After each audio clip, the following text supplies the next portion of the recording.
Well, thank you, Bridget, for that great introduction. And thank you also to FotoFest and Stephen Evans and his team for asking me to become involved with this project and for having invited me here so that I can present what we discovered to you. So because we have a lot of material, I'm going to kind of launch into it straight away so that there's enough time for you to ask questions about it. Now, I'll just say very briefly that I left India myself 50 years ago to live in Montreal, in this part of the world in a way, up in the north. And I first came to Houston 30 years ago. So on and off, I've had a little bit of dealings with this side and that side. But a frequent question on this side is always kind of like, where do you come from? And so I say India. And in the early years, it was a very mysterious place. Very few people I met had very little idea about it, other than perhaps it's where hippies went, it's where drugs came from, or possibly it was in dire need of some development funding.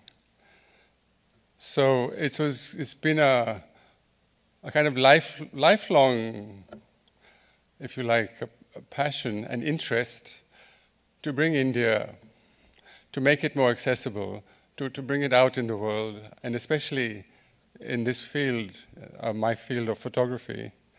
And it's nice to see old colleagues there. Anne Tucker, she'll remember, we had a lot of discussions about this in Oracle. Where was India in the history of photography? So many years later, here it is. I'm going to start now with what we decided was that rather than focus on a few practices, we would give you a very overall picture of what's coming in March. So it's a kind of broad, brief look at almost everybody whose work you'll see eventually. And it's just alphabetical. It's not in any other kind of order as yet.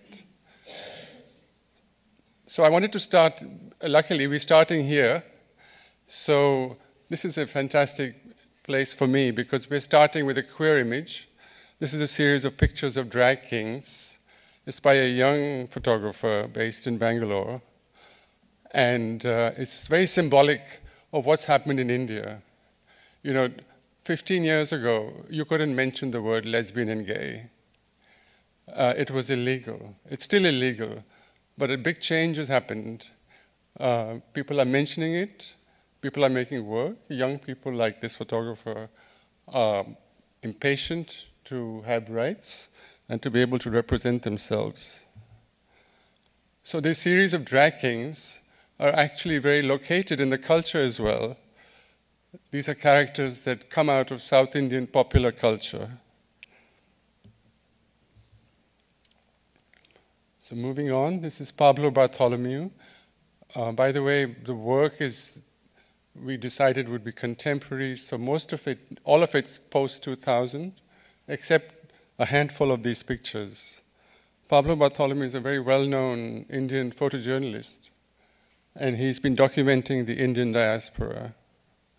A lot of Indians came to North America to work as farmers. He's been going to various European countries, and in this case, he's in Mauritius.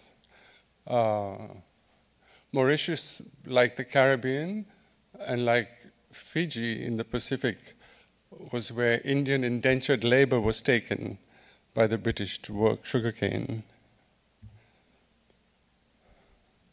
This is work by Atul Bhalla, who you might have seen in the last Biennial. He has an ongoing interest in water. He's a fine artist primarily who uses photography quite a lot in his work, and he uses multiples quite a lot. This is another series of public drinking water facilities around the city of Delhi. This is Morini Chandra. She's from Fiji. This is a 3-channel video, actually. This is just an image from it. She's the child of a family that was brought there as indentured labor. And this Kikau street is the street that they lived on. And then basically in this video she talks about the family's experience of arriving in Fiji and then her departure from Fiji.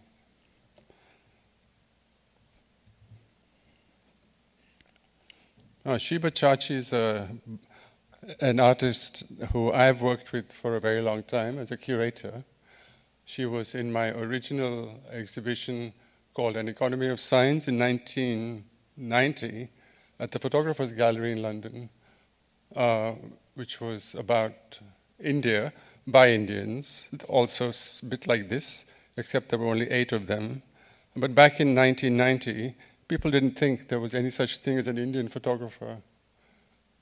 Shilpa Chachi has actually become a well-established fine artist and won a prize in Switzerland this year.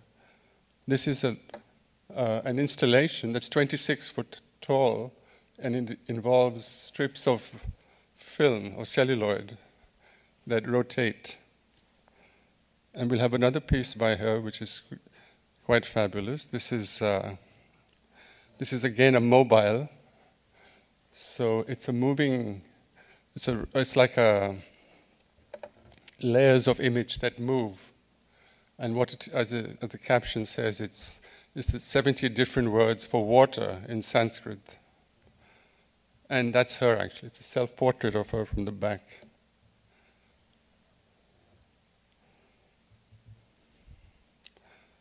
This is Serena Chopra, who has made a career later in life. She's a new photographer, but in her 40s. And she makes these black and white studies, documentary, I guess you might say, but particularly of these marginal people. So this is a series on the Tibetans in Delhi. Majnu Ka Tilla is a part of New Delhi where Tibetan refugees live. And so to kind of, in a way, go with that, there's work by Tenzing Dapka, who's Tibetan himself and who's very young. So we found people for this biennial who are across quite a wide age range and experience range. So Tenzing just graduated last year from RISD and was on his way back to India when we met in New York. His family runs a hotel, and it's been the subject of his work. So Tibetans in India, as you can imagine, are living on a kind of knife edge because they're not sure if they will ever be able to return to Tibet. What I find interesting, though, as a curator, is that although we're tying them together by their ethnicity, they do come from very different places and studied in very different places. And because I teach, I'm becoming aware of how much the schooling is having an impact. So although we're reclaiming him as an Indian photographer, it's undeniably there are traces of RISD that will never go away. So, yeah. This is Sarandon Dhaliwal. She's Canadian. And this is an autobiographical piece. She was born in India and she was brought to England as a baby. And then when she was a teenager, she was moved to Toronto, which she didn't like at all. So she ran away and came back to England and went to art school. But was after that, had no means of survival, so had to go back and live in Toronto. And this is kind of about her biography from Punjab to London to Toronto and back.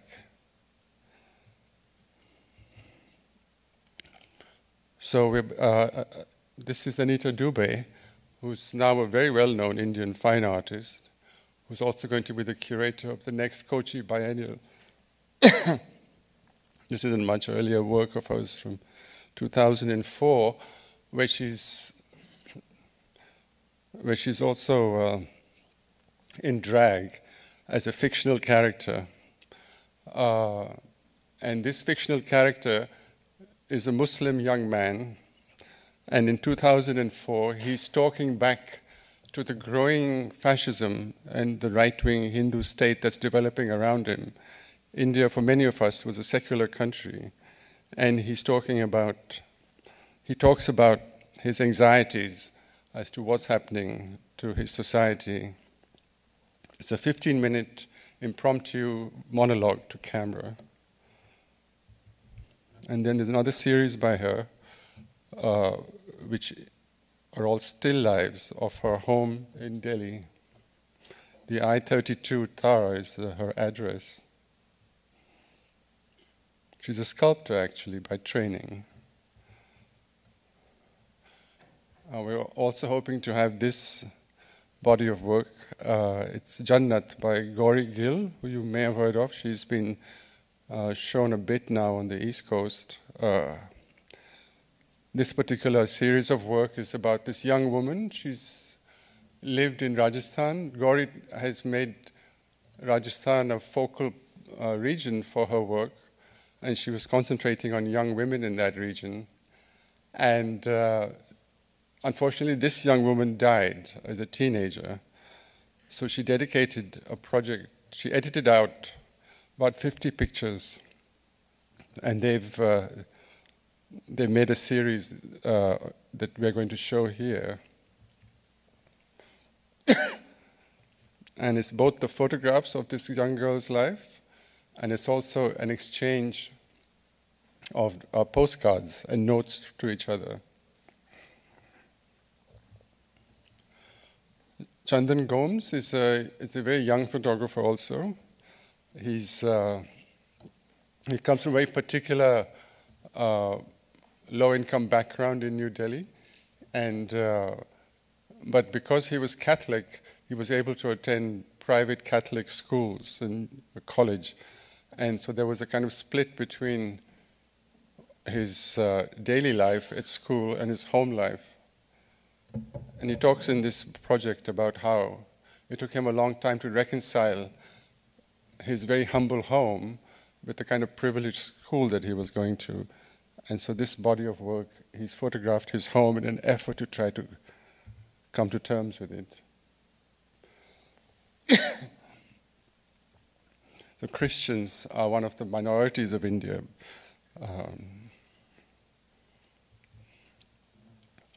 We have work by Shilpa Gupta, who's a very successful fine artist at the moment.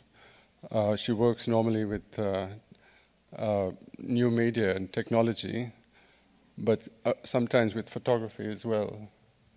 So we're going to have this as a very large print on the outside of the FotoFest building, we hope. And inside, we're going to have this fun piece. It's very interactive. The shadows are actual people, so the audience is the audience's shadows, and stuff happens on the screen that they interact with.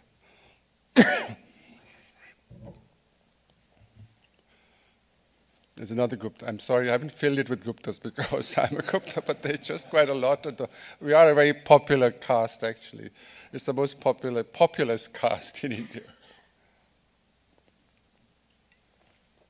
Now, Shivani Gupta, on the other hand, is a much younger person. She's just emerging into the exhibition scene. These are quite fabulous. She's been trying to kind of, I wouldn't say document, but her subject are indigenous people who live in Ladakh, which is the very northern part of India, next to Kashmir, between Kashmir and China. It's got a very amazing scenery as well. And it's printed on a kind of fabric, isn't it, or linen or something, and they hang freely in space. And so she makes these sort of slightly fantastical elements in the landscape. She's trying to incorporate the indigenous fairy tales into her kind of documentation of the people. It's an interesting, complex way of approaching something. Okay, so then now we kind of felt we had to address some of the major issues of India that have become the subject of social documentary photographers, which is an area that's very strong in India. India's got a very big print industry, which is fed by photojournalism, but a number of younger photographers are getting very much more involved, I would say, in trying to engage, I think, with socially responsible projects as they see it. I think if you live in a country like India, you really can't turn your back on what's happening. It's kind of a bit unlike the developed world, where I think socially responsible photojournalism is kind of on the wane. I think the next picture is missing, so we'll move on. But basically, it's a story about, I'll go back to this one. This is a story about mining. This is a forest, an ancient forest of sandalwood. It's occupied by indigenous people, and it's been discovered there's 14 years worth of coal underneath this forest. So the coal industry has arrived. And so the usual kind of struggle between the industry, the state, the military, and the indigenous people who are trying to hold on to their way of life. Okay, here's another Gupta, but he's a Maharashtrian one, so his name is a bit different. So this is somebody who from Bombay, or what's now called Mumbai, and he is completely besotted with his city, and he's been shooting it for a number of years in just seeing what he sees. I thought, and Stephen agreed, that it was quite a fabulous and fun project. There's nothing very theoretical about it. It's just somebody who's enthralled with the place where they live.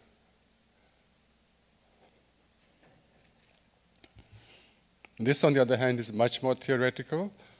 This is a video installation, plus some still images and so on. Abhishek Hazra came and made this work in London at a place called Gasworks, a kind of artist residency center. It's called Shouting Needham from the Rooftops. And I'll try and explain it to you. What we are seeing in the video is the Bengali language. So the visual is a language, which I quite like because we're trying to approach photography as a visual in many ways, including the text. So text itself becomes the visual. So in this case, the Bengali we are seeing is actually a phonetic transliteration of English. So it's a kind of in-joke, if you like. So what he did was in the East End of London, around Brick Lane, there's a kind of very big Bangladeshi community. So there are mosques where there's a call to prayer. So what he did was to mimic this call to prayer, but instead of using the Quran, he used this book by this man called Needham, and Mr. Needham, who's English, studied medieval Chinese scientific thought. And so Abhishek was reading out these texts about medieval Chinese medicine, but he translated them into Bengali. So for the people who heard this assumed it was a call to prayer. So he was playing on this kind of idea that culturally we just assume many things. We assume that they're Muslim, we assume it's a call to prayer, and it unleashes all our fears about Islam and Muslims. But actually it's this very kind of complicated scientific text. And so that was the idea, that there's this disconnect between what you hear, what you understand, and how you kind of emotionally react to just language. This is Saurabh Hura, who's a very young photographer, who's currently an associate member of Magnum. And this particular series we like because it's one of the rare works by Indian photographers that's not about India, but it's about over here. So he traveled up and down the Mississippi. Actually, he was kind of repeating a journey that his father had made. His father had gone down the Mississippi on a boat. But Saurabh was doing this actually with Alex Soth. He worked with Alex Soth from Magnum, and the pair of them were traveling. And these are all in black and white.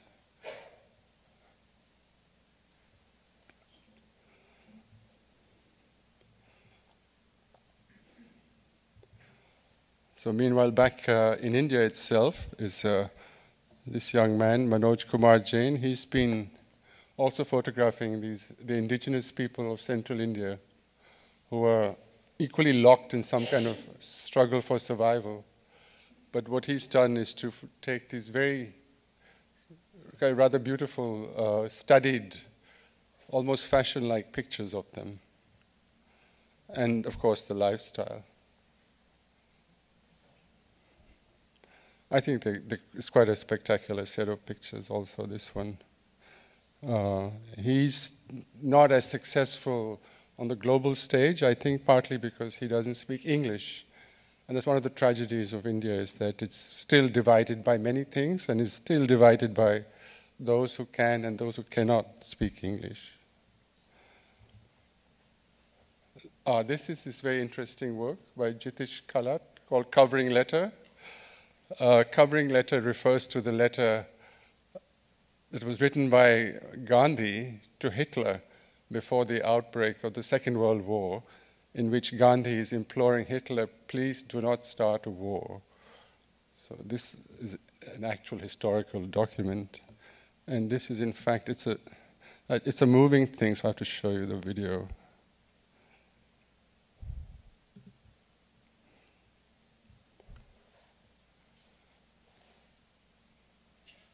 So as you can see, it's a fog machine. The letter's projected through it on the floor.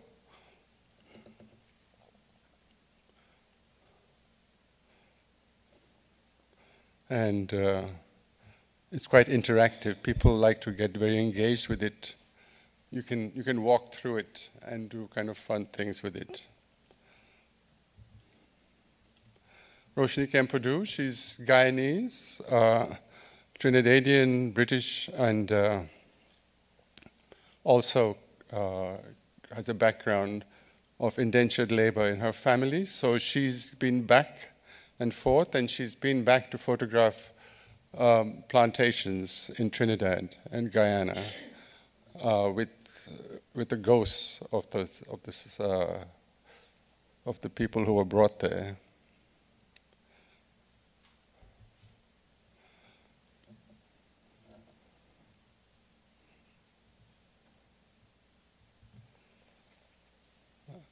This is Asif Khan. He's a photojournalist in India. He documented many things. This example that we're getting is this place called Muzaffarnagar, which is this unfortunately slightly typical story of our times, where there's a lot of internal trouble and strife and rioting and all of that, which creates a kind of internal refugee problem,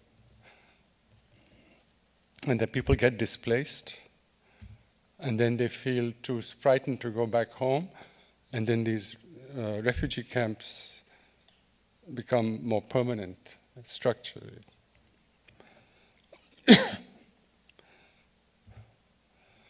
So meanwhile, back in the West, now we're in England. This is in Birmingham.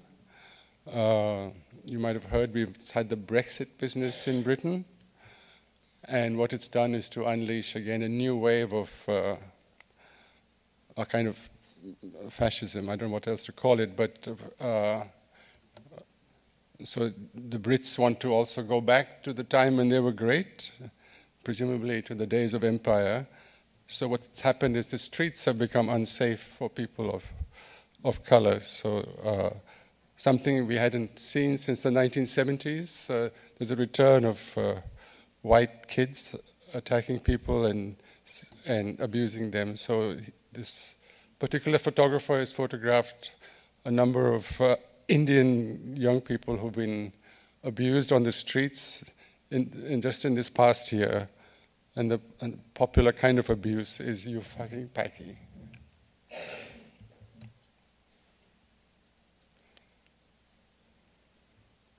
So I think we just wanted to kind of note that this is also happening.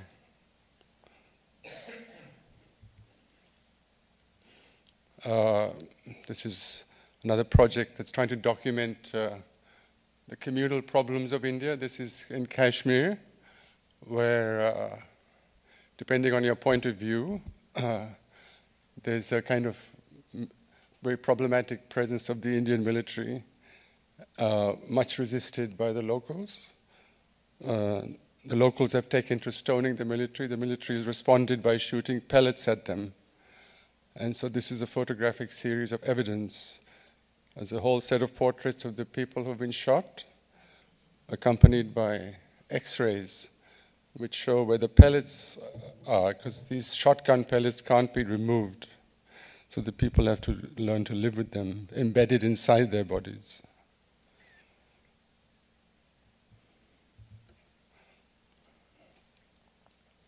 Sandeep Kuriakose is a recent graduate from the Indian art schools. He's Delhi-based and also a young queer artist who will be making these collages. We have 2 different series of these.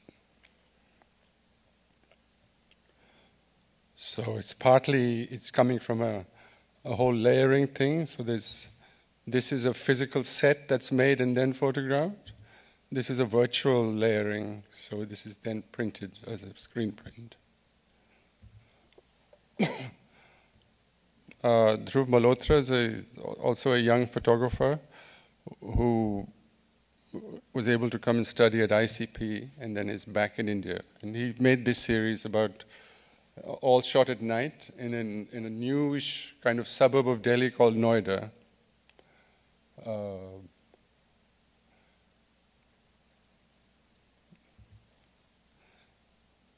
And it's quite unusual in a way because people don't really see it like that.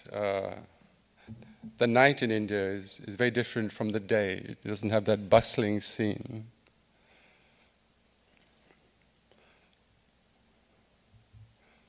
This is probably the most hard-hitting photojournalism kind of documentary work we have, and it's depicting really one of the biggest issues and problems of Indian society today, which is the caste system. We haven't managed to get rid of it. And he's looking at the people at the bottom end of the caste system. People are loath to even handle, to kind of physically approach them. And so this project looks at what happens when they die. Nobody will touch the bodies. So what they do is they bring in people from the same community and just into the morgue and say, okay, you do it. It's your people, you have to do it. Because the normal undertakers won't deal with the bodies of these sort of so-called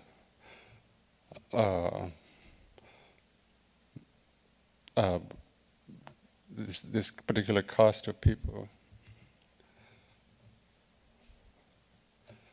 So this person who's made this work, he's a graduating student.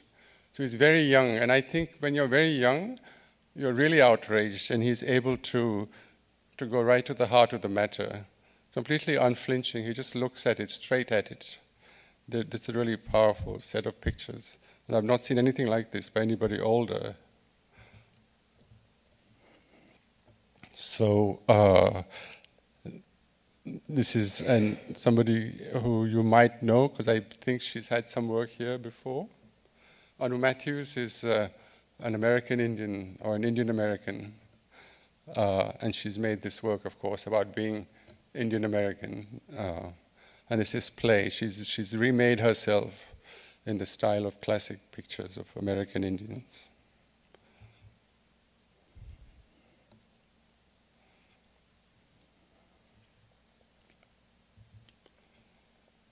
This is by a rare person, a Muslim woman who makes photography.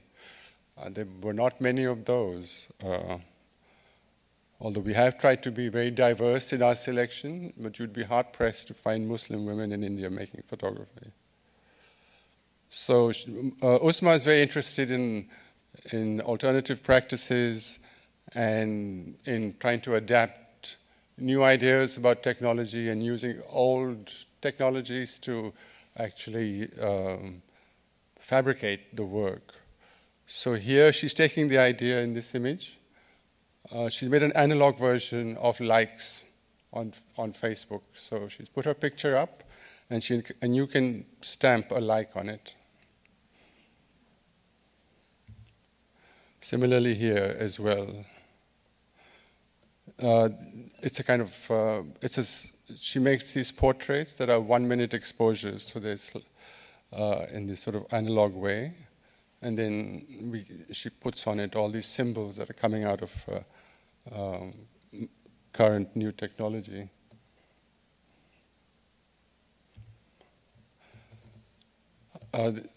This is a young woman, Nandini Mutia. She's also trained abroad. She trained in England. Now lives back in Chennai, and she's made this series about Krishna, the Indian god Krishna, and in a kind of domestic setting. Krishna, you might know, is the kind of bacchanalian god in the Indian pantheon. He's the one who has a lot of women following him. I suppose he'd be in the news today for abusing all these women, but we won't go there now. Yeah. And he's blue because he was a Dravidian god, and so what they meant was that he's really black. They're quite beautiful color prints, and a very different way of thinking about Krishna in a picture.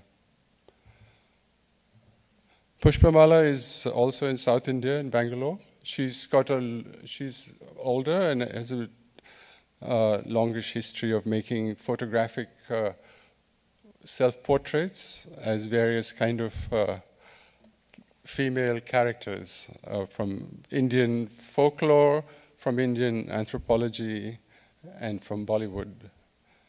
This body of work came out of a residency at the Pompidou Center, where she cast herself in various well-known French paintings. So we have some of these. These are quite large scale also.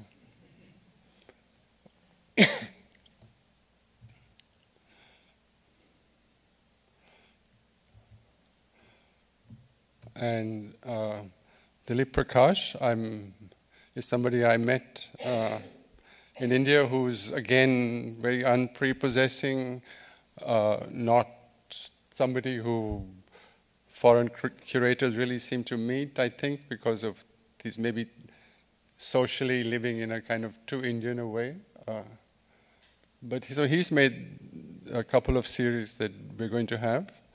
This is one of the series. It's referring to dark bungalows, which are, when you travel around in India and go trekking and stuff, there are state-provided places to rest. And he shot them at night, so they're all like night views of these places. And the other series is What Was Home, and it's a kind of photo document of English, or not English, English-style Indian public schools, or private schools in Americanism, I suppose. Yeah, they're like boys' schools, boarding schools, where you send your kids away. And we're hoping to invite Ram Rahman, who's who's a kind of mature artist, photo artist in India, who lived in New York for a long time, who is grandmother was American and became an Indian dancer, and so on. And he's very interested in. He went to Yale, to architecture school, and he's an architectural photographer in the day, and so he's very interested in social issues and in architecture and the way modern India was built, literally. Some of you might be going to Paris Photo. If you go to the Pompidou Center, you'll see this installation. So we're hoping he's going to come and make something like this over here for us. Rux Media Collective are all over the world now, so they're probably one of our India's very successful art exports. They're the kind of people who get listed in who are the most powerful people in the art world, kind of thing. So there are 3 people. They came out of media school in Delhi. They can be very theoretical, but they're actually sending us some stories. I think, is it just one, or like picture stories with text?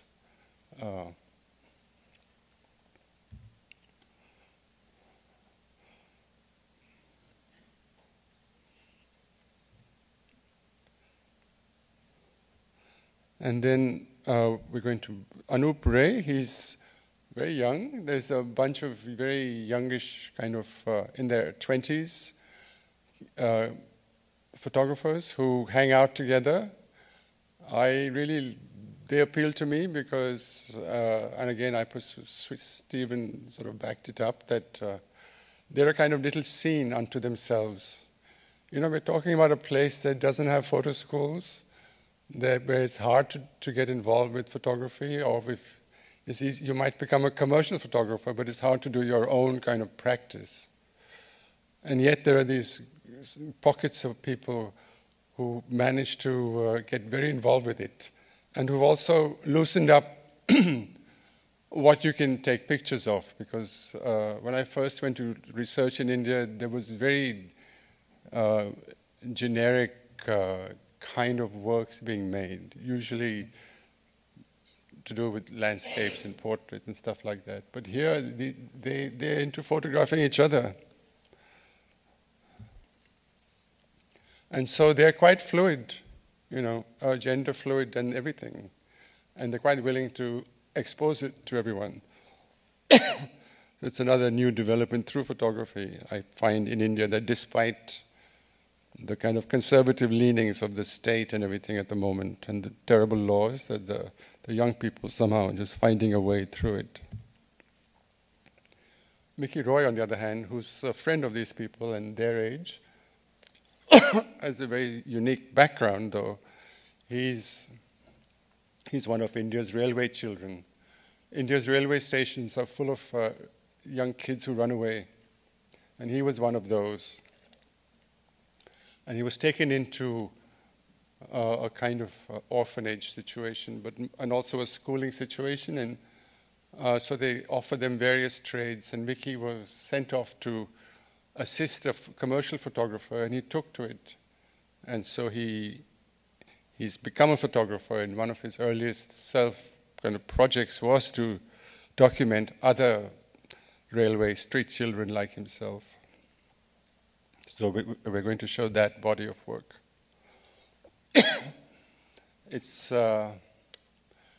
unusual to get this kind of thing shot in this serious way by the kind of somebody who has a voice from within.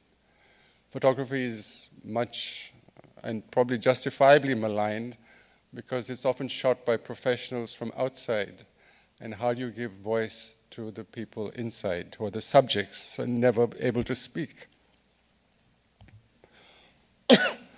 Vidisha Saini is a young woman who just came back from getting her MFA at CalArts and has made this body of work which is about the eviction of people. It's the title is ironic. It says, "You like Mr. Shekhar?" So poor Mr. Shekhar lived in one of these houses, and the authorities came along and said, "You've got to move." So it's about this displacement, this forced displacement of people.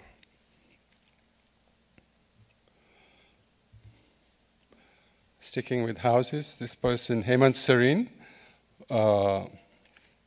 who's again a kind of interesting newish person on the Indian scene in the sense that he's a photo artist and not a commercial person, has made these very atmospheric and enigmatic pictures of his home life, which was very stark. It consisted of this house, which was slightly falling down, his mother, that's the mother, and their cats. They had a lot of stray cats. It's hard for me to describe. It's something visual, I think. When you see the pictures, hopefully, you'll see what we mean. This is just a still of a video installation. So basically it's looking at India and China. So it's looking at the kind of the great leaders in the two countries. It has a kind of ironic end, which you see in the video. Mithu Sen is a fine artist who's also doing quite well lately. She's Bengali. She studied at Shantiniketan, the school that Tagore started in West Bengal. She's made this very interesting video. I don't have the video part of it, but I can show you a detail.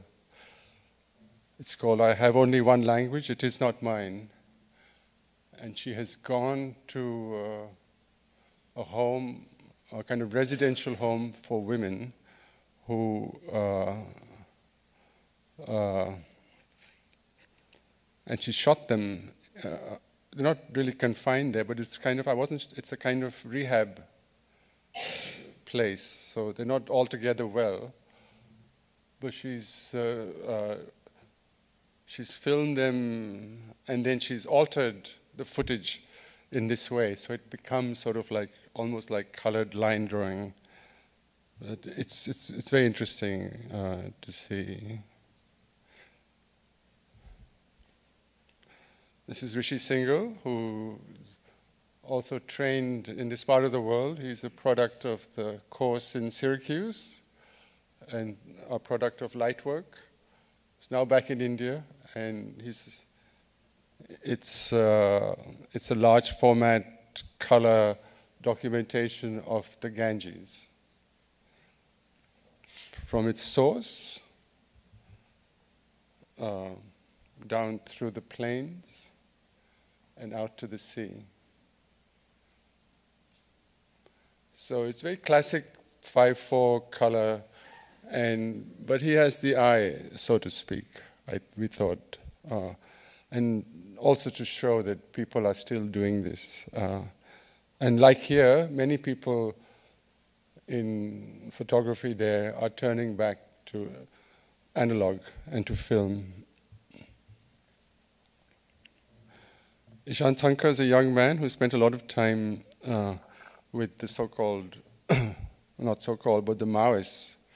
The Maoists in the forest, again, in central India, they're actually tribal groups who've organized resistance to the mining companies who are backed by the Indian military. And he's made a book. We're going to be showing 7 images, I believe, and then he's going to he's made a sort of video of the book, so you can see the whole story. It's called A Peal of Spring Thunder.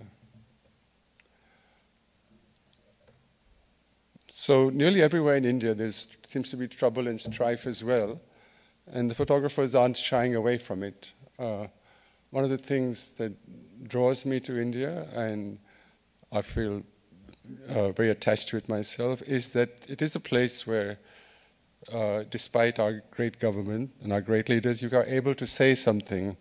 Indians feel free to express, and it's the thing that's saving it for the moment. I think if they ever lose that right to express, then we can say all is lost.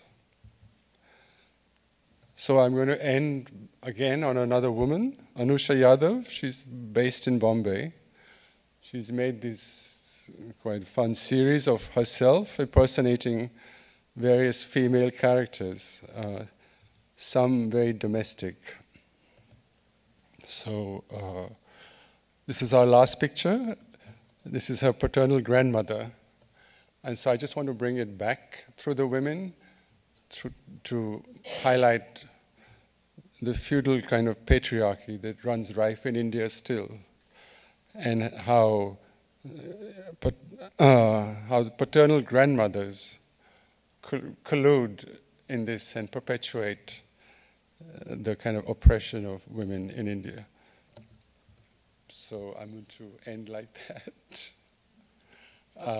And we'll open it, shall we?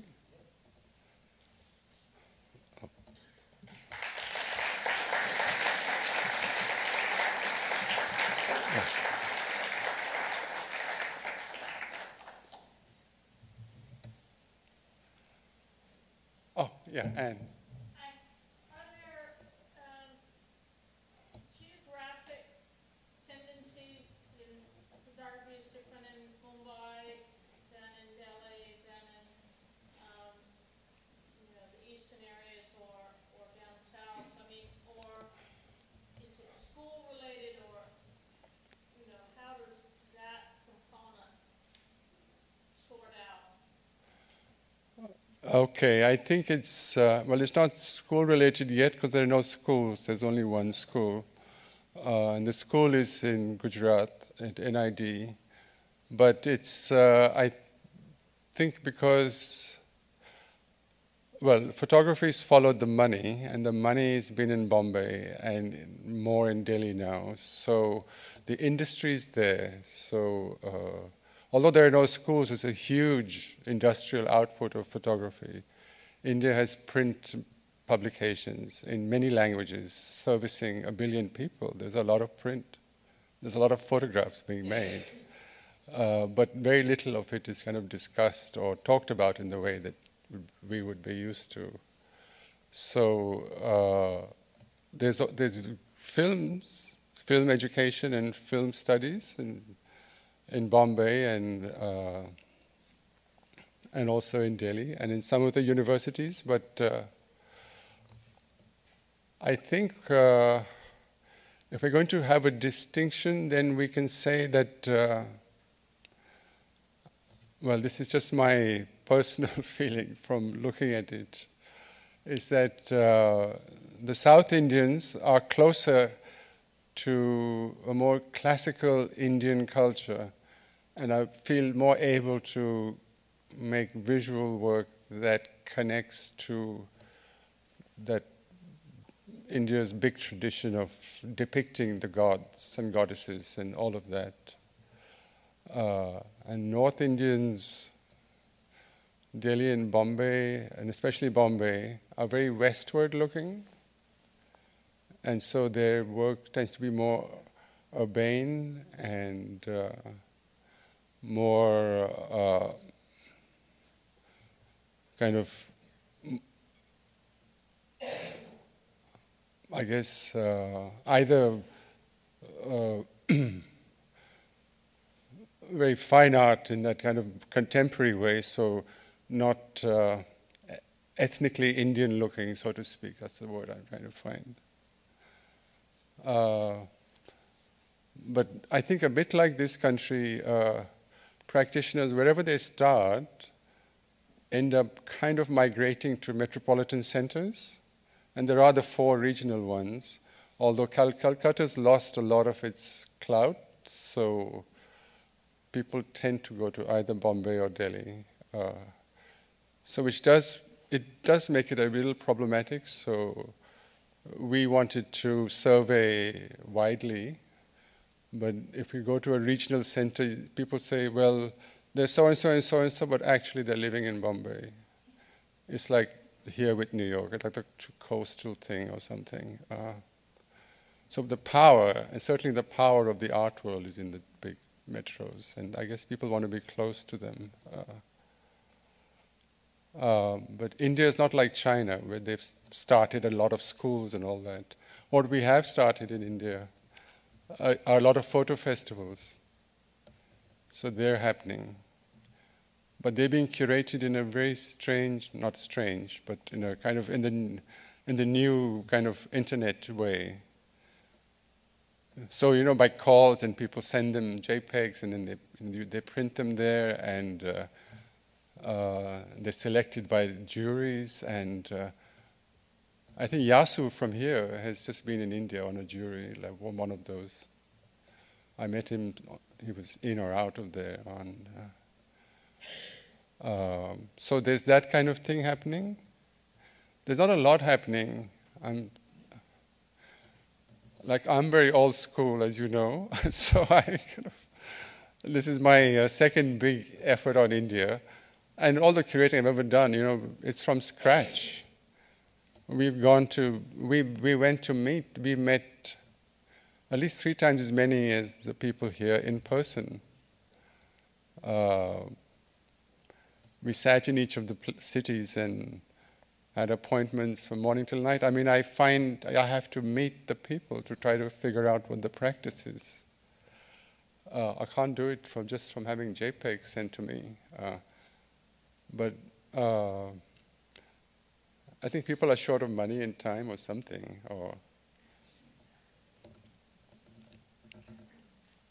But the thing is this, yeah.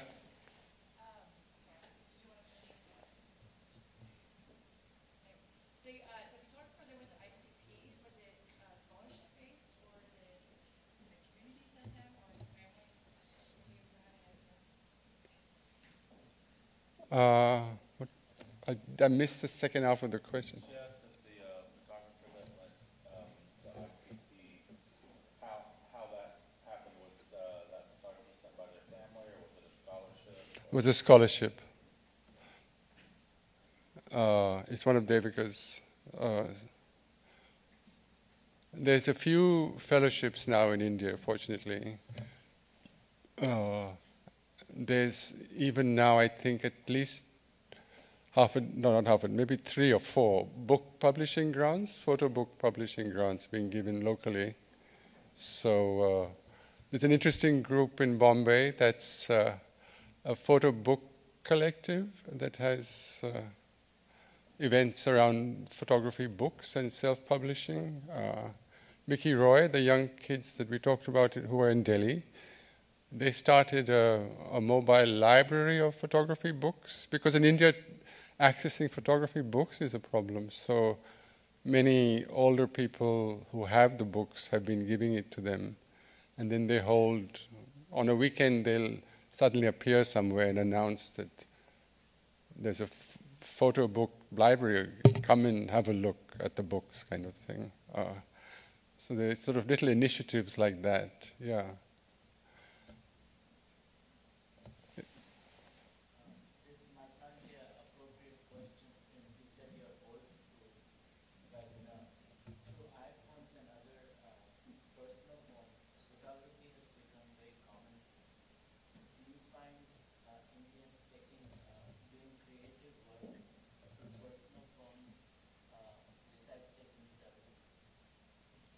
Okay. I think you have to take. He was asking about, because of the rise of digital technology, Yeah. photography through phones has become more commonplace. Yeah.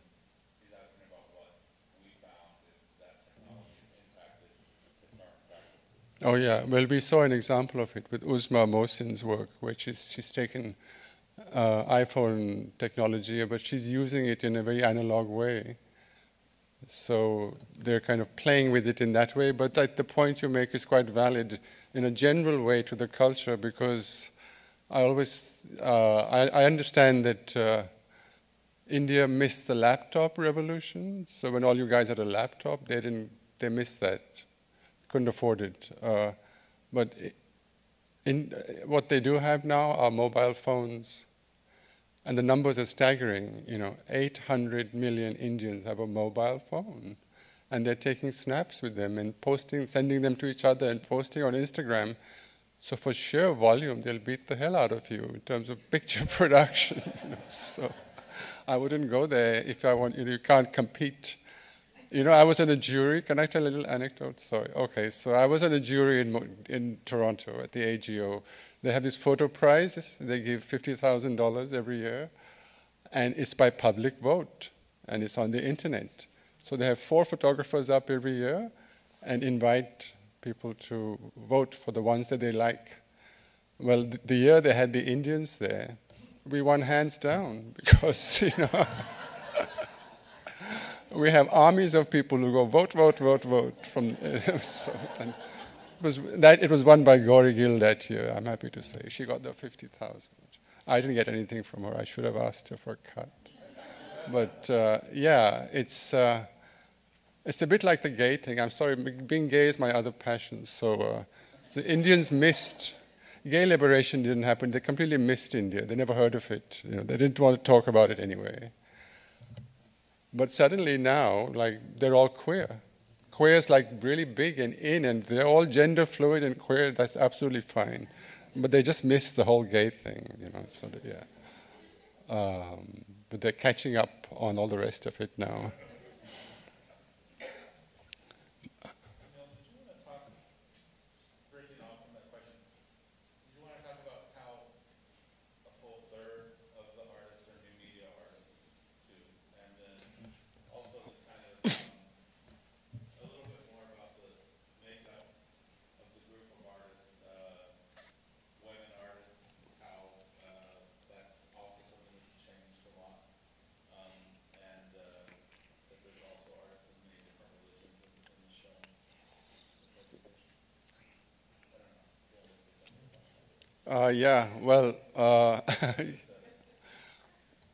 So we started out saying we're very PC, so we have to be very inclusive. India's got a lot of, India's basically full of all kinds of minorities. And of course it's got a problem, like a gender problem, especially with photography, which has been a male-dominated profession, the commercial side of it anyway, for many years. Also, it's very hard for married women in India to continue with a profession that takes them out of the house or out of an officey situation. Because you probably know that there's a lot of Indian working women, but they go to work in one place, office, and then they come home. It's kind of, everybody knows where they are, basically they can't just wander off. So basically it's hard for them. So when we were trying to find the people, so we were looking out for different kinds of minorities in the Indian context to bring in. But then when we were selecting, we had to select things that we could show, that are not just there because of. So I think a number of the women in our project are fine artists who've used the camera. Shilpa Gupta, Pushpamala, and so on. Very few of them are primarily photographers. Uzma Mohsin is, Gauri Gill is, and Nandini is, but relatively few. Most are fine artists. So they're kind of more able to do that. The other thing is that the women artists who are successful in India, how should I put, they're single. They've managed to not get married. getting married is usually the end of your career. So that's... and so they're a little envious of the guys who are able to somehow have their domestic life and their work life.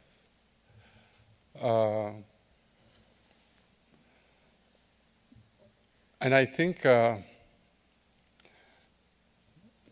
approach was not seen to be unusual for the subcontinent because higher education in India is government-sponsored. So our art schools and our design schools, where the photography course is located, the one we went to visit, for example, all practice affirmative action. So they're well used to... There's a kind of fairly rigid quota system, and everything to do with the Indian government, including employment. So...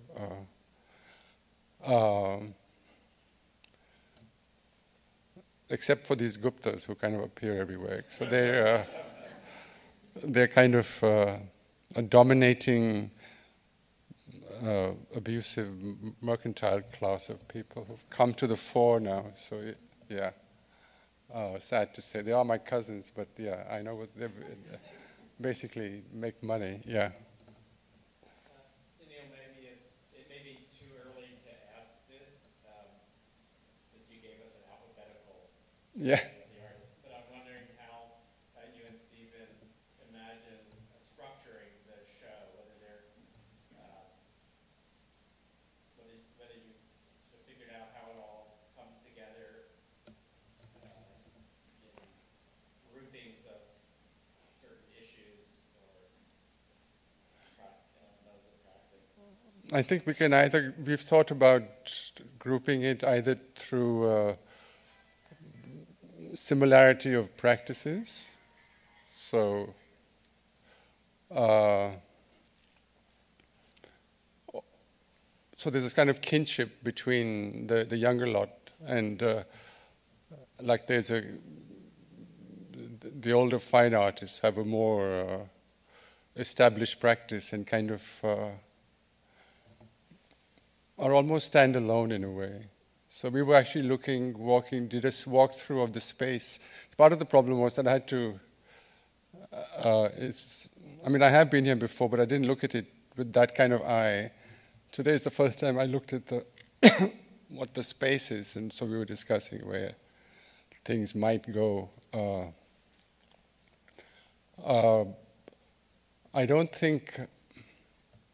when I did a project called Where Three Dreams Cross, where we had 5 thematics within, I don't think we ever had that kind of plan here, which was family and so on. But that was connecting things across time, because it was a historical show, so...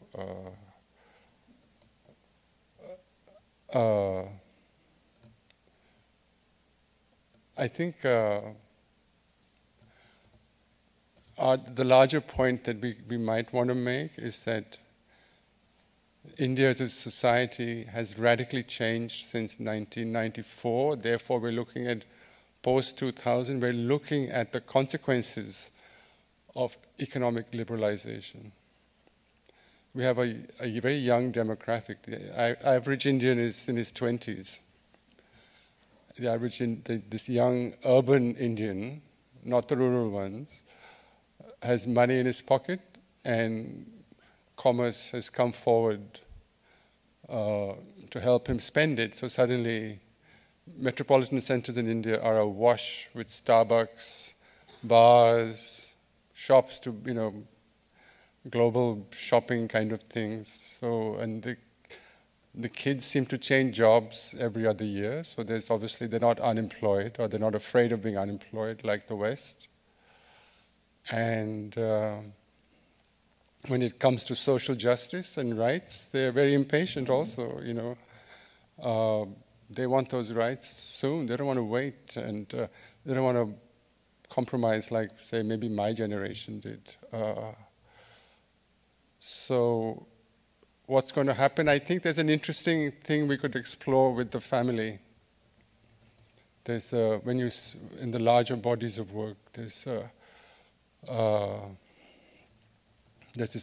this upheaval, and it's being expressed. There's a kind of violent social change of the forests and the tribals and the borders. All the borders are in upheaval, north, south, east, west, kind of thing. And I think finally there's a kind of lie that was sold to them about the present regime is trying to sell about again in the Indian way of a return to some kind of heroic historic past that these young people are challenging. So, but I think as a kind of walking through it, I think it'd be good to group some of the young urban stuff together, and maybe some of the gender sexuality thing, and then maybe keep the trouble and strife part separate in a way, because they don't. Too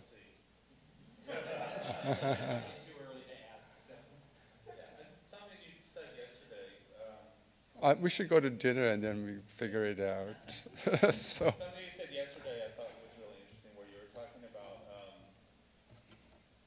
you were comparing different cultures and the voices, and you were talking about the complexity and the contradiction in the Indian perspectives and voices, which I thought was fascinating. And so one thing I was thinking about when we were walking through the spaces today were how the artists might have conversations with one another. Yeah. We'll work that out. I think so. I mean, if I can refer to a non-Indian quote, so Susan Sontag in The Pain of Others talked about the subject and about talking about, what makes you able to, how can you can't talk for other people, you can just like offer sympathy, maybe.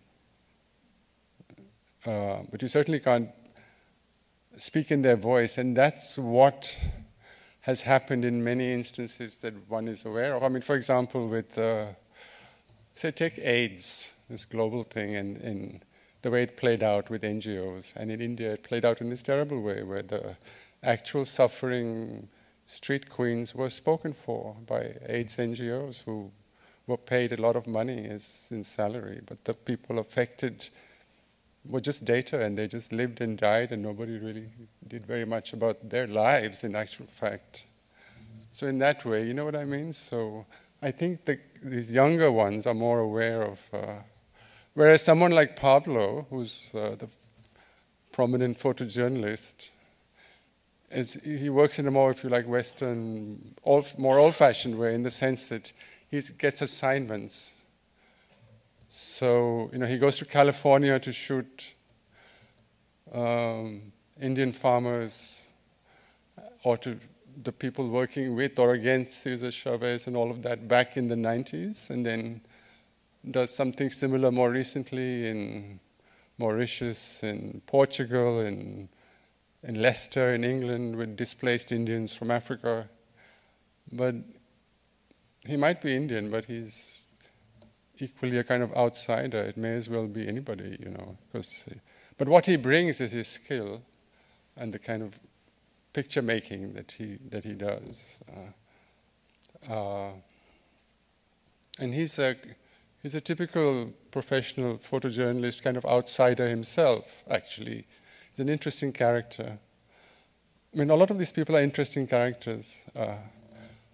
Pablo's father was Burmese, was a refugee from the Japanese in the Second World War. He lived in India, always under a slight cloud of suspicion, like a bit alien. It's a bit like me in India, because my mother's Tibetan, so Indians look at me like, really, am I really one of them? I don't look like my cousins at all. And so in 1962, when I was little and they had a war with China, I was very unpopular, I had to, because, yeah, so like that. So I think photography attracts that kind of thing. So there are some global similarities, I would say.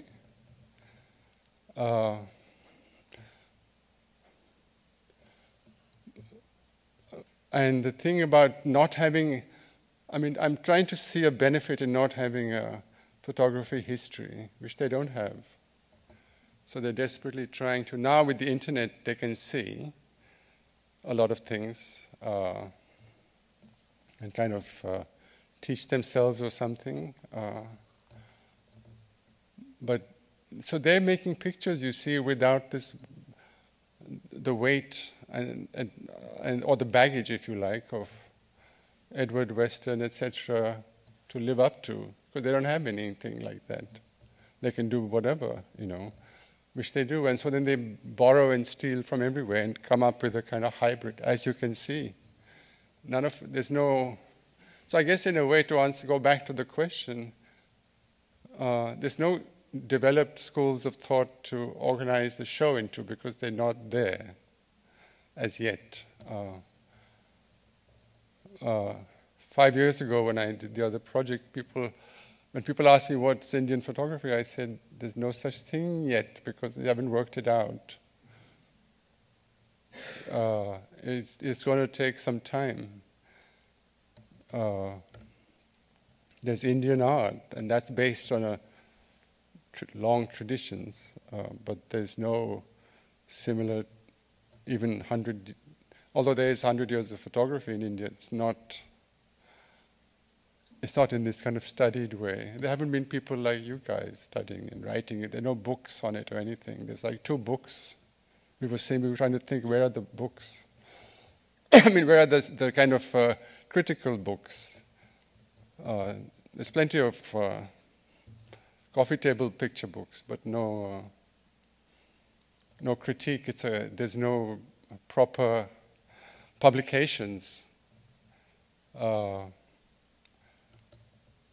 I tried to be a one-man band there when I was living there. Gauri, Gill and I started a version of camera work because I was once involved with camera work in London. We started one called Camera Work Daily, where we gave it out for free, but we wanted to have a print publication that talked about photography and criticized things and reviewed shows and all of that, and just to have a place to have a discussion. And people said, oh, it should be on the internet, but we thought, no, it's a print medium, it needs to be on paper, and stuff like that. So yeah, it's and now they have a lot of book and self-published, so they're getting the hang of it.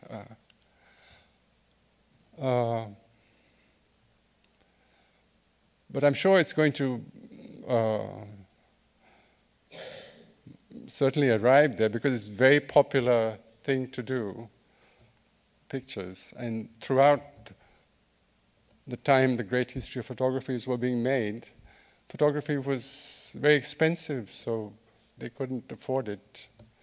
So my father's generation went to the studio to have a picture taken. They didn't have a camera at home. That's quite new.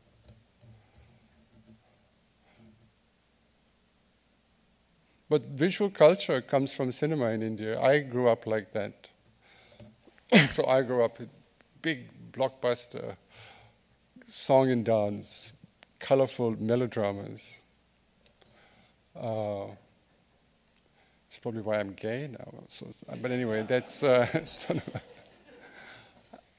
and so, yeah, that's, I think, what informs them also. There's quite a lot of sort of cinematic stuff happening. Yeah. The way they... Yeah.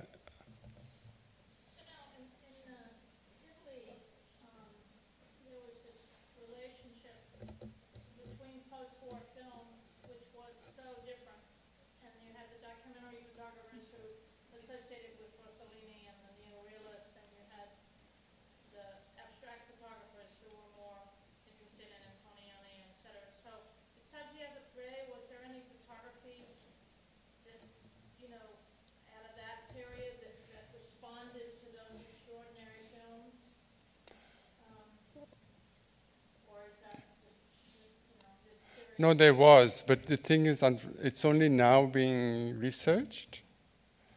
So just very recently, like just some months back, there's been a show in Bombay of a guy who worked in Bollywood cinema in the 40s. And I did meet the guy, Nimai Ghosh, who was the still photographer for Satyajit Ray in Calcutta. And he wouldn't give us any pictures. So he was doing his own book. The other thing in India is that they're very suspicious. So aside, they're very argumentative, but they're very suspicious, and they won't give you the pictures. So that's another problem. There's a very interesting Indian photographer from, mind you, we're not looking at history, but I'll tell you a historical story about Sunil Gupta. He worked in the 20s and 30s and 40s. In Calcutta, he was the photographer for the Communist Party of India in Calcutta. So he covered a lot of social stuff and the demise of the empire, but also the wartime and the famine and all that. And he's the guy who was the guide for Margaret Bourke-White. He took her to all the places, and so and so they couldn't, and so when they wouldn't pay him for the pictures in India, so he put them in a suitcase and arrived in Wimbledon, outside London, in a London suburb, and lived with them for quite a long time. That's where I met him, and they were just literally in his suitcase was was his history of Indian photography from that period, quite precious. And then next thing we knew, he became very frail, and his son lived in California. And the next thing is Mr. Jana had negatives and all went to live in California. And now he's died, and now the son won't give you the pictures. And so God knows what's going to happen to them. So it's a bit like that. Like I've been researching, queer archives in India, and they're destroyed by the people because they're or by the families. There was a guy coming with a bunch of pictures he'd made over a lifetime running a tea plantation in Darjeeling, where he had developed an interest in the local mountain boys, and he had all these pictures of them, which sounded very interesting. And then on the way down, he met an accident and he died, and his family destroyed them before anybody could see them. So all that kind of thing goes on. I think you're very lucky here because you've been able to create institutions that can look after and encourage people to donate material to you, so you're able to find it. And I think the interest can be theirs, but there's no institutional support for it or anything. One of the aspects of the biennial before we say goodnight that I think is important to mention here is that there will be a hardcover scholarly book with essays in it that will help add to the scholarship of what's happening now and place it in a context that will, I think, be a good step for recognition for these artists. Yeah, I think definitely, because we're very short of, I was saying earlier that we're very short of, generally in photography, on publications that are not the canon. Because I teach in London in 2 British art schools, and I have very little to teach with, aside from things that I might bring personally, but the library is very short on things.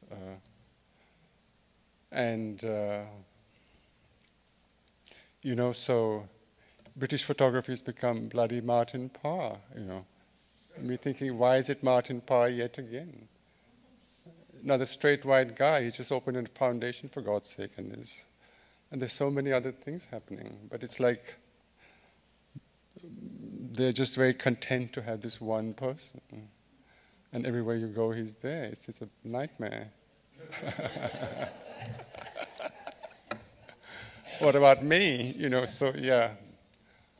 And then what about me? Like, I am worried. I'm going to die soon. And my pictures will disappear. I mean, I'll leave them to Stephen.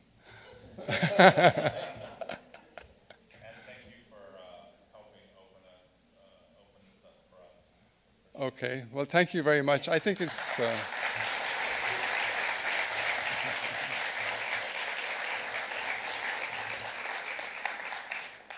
I was going to say, I think it's very important that FotoFest has brought it here, that you're going to have this, and that some of you will carry it with you, and that's very important that the word gets out. So thank you very much.